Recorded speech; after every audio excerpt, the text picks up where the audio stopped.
السلام علیکم۔ آج ہم ایک بہت ہی اہم موضوع پر بات کرنے جا رہے ہیں، ایک ایسا راستہ جو ہمیں روحانی کامیابی کی طرف لے جاتا ہے۔ ہم کوشش کریں گے کہ اسے بالکل سادہ انداز میں سمجھیں اور ان بنیادی سوالوں پر واپس لوٹیں جو ایک مومن کے لیے سب سے زیادہ معنی رکھتے ہیں۔ چلیے ذرا گہرائی سے سوچتے ہیں۔ ایک ایمان والے کے لیے سب سے ضروری، سب سے بنیادی سوال آخر کیا ہونا چاہیے؟ یہی سوال ہے جو آج ہماری پوری بات چیت کا مرکز ہے۔ ہم دیکھیں گے کہ کیسے گزرے زمانے کے سیدھے سچے سوالوں کی جگہ آج کی پیچیدہ بحثوں نے لے لی ہیں۔ تو بات آتی ہے ہماری ترجیحات کی، ہماری پرائیورٹیز کی۔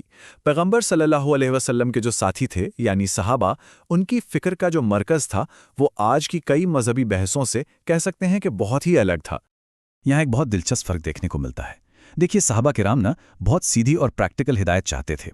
وہ پوچھتے تھے میں جنت میں کیسے جا سکتا ہوں یا جہنم کی آنکھ سے کیسے بچوں؟ کیوں؟ کیونکہ وہ پیغمبر کے آنے کا اصل مقصد سمجھتے تھے۔ آج کے دور میں ہماری بحثیں کہاں سے مٹ گئی ہیں؟ اکثر کسی عالم کی تفسیر پر یا کون صحیح ہے کون غلط، ان علمی اختلافات پر، جبکہ صحابہ کی پہلی فکر اپنی آخرت کی نجات تھی۔ تو پھر سوال یہ اٹھتا ہے کہ پیغمبروں کا اصل مقصد تھا کیا؟ انہیں ہم انسانوں کے رہنمائی کے لیے کیوں بھیجا گیا؟ چلیے اس نقطے کو ذرا سمجھتے ہیں۔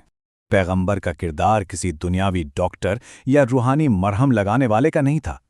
ان کا پیغام بالکل سیدھا اور صاف تھا۔ دیکھو، یہ دنیا بس کچھ وقت کے لیے ہے اور ہم سب کو ایک دن اپنے پروردگار کے سامنے جواب دینا ہے۔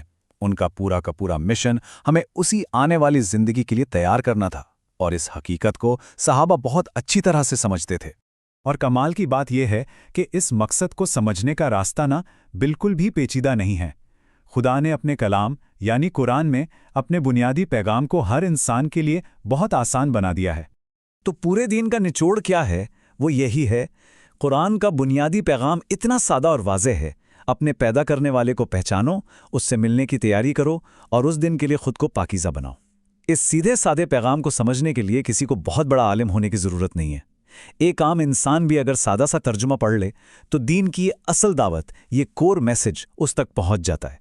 جو گہری علمی بحثیں ہیں وہ سب اس بنیاد کے بعد آتی ہیں۔ اچھا، جب ہم نے یہ بنیادی پیغام سمجھ لیا تو اب سوال یہ ہے کہ اس ایمان کو اپنی روزمرہ کی زندگی میں، پریکٹیکل لائف میں کیسے اتارا جائے؟ ہمارا پورا عملی دین جو ہے نا، وہ دراصل صرف دو بنیادوں پر، دو پلرز پر ٹکا ہوا ہے۔ یہی دو ستون ہیں جو ہماری پوری زندگی کے ہر پہلو کو اپنے اندر سمیٹ لیتے ہیں۔ یہ دو ستون ہیں، ایک ہے عبادت اور دوسرا ہے اخلاق۔ عبادت کیا ہے؟ ہمارے اور ہمارے خالق کے بیچ کا تعلق، جیسے نماز، روزے، یہ فرائض بالکل صاف صاف بتائے گئے ہیں۔ اور دوسرا ہے اخلاق، یعنی خدا کی بنائی ہوئی مخلوق کے ساتھ ہمارا برتاؤ، ہمارا اپنے ماں باپ، رشتہ داروں اور تمام انسانوں کے ساتھ اچھا سلوک کرنا۔ بس اسلام انہی دو چیزوں کا نام ہے۔ اب ذرا دوسرے ستون پر توجہ دیتے ہیں، یعنی اخلاق پر۔ یہاں ایک بہت خوبصورت بات ہے۔ خدا نے ہمیں اچھے اور برے میں فرق کرنے کے لیے اندر سے ہی ایک بہت طاقتور رہنما دیا ہے، ایک تحفہ۔ تو جب زندگی میں مشکل اخلاقی سوال سامنے آتے ہیں، جب سمجھ نہیں آتا کہ کیا صحیح ہے کیا غلط، تو ہمیں رہنمائی کہاں سے ملتی ہے؟ اس کا جواب خود پیغمبر صلی اللہ علیہ وسلم نے دیا ہے۔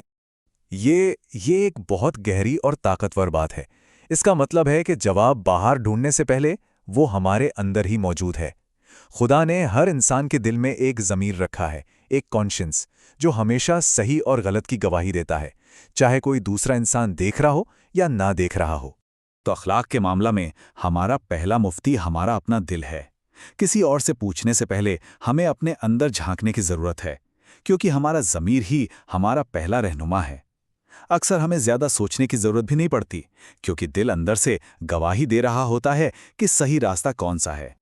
تو آخر میں ہم اس ایک سوال پر آتے ہیں، اگر دین کا راستہ عبادت اور اخلاق کی ان دو بنیادوں پر ٹکا ہے اور ہمارے اندر ایک ضمیر بھی رہنمائی کے لیے ہر وقت موجود ہے، تو پھر ہمارے سفر میں اصل رکاوٹیں کیا ہیں؟ یہ ایک ایسا سوال ہے جس پر ہم سب کو اکیلے میں بیٹھ کر غور کرنا چاہیے۔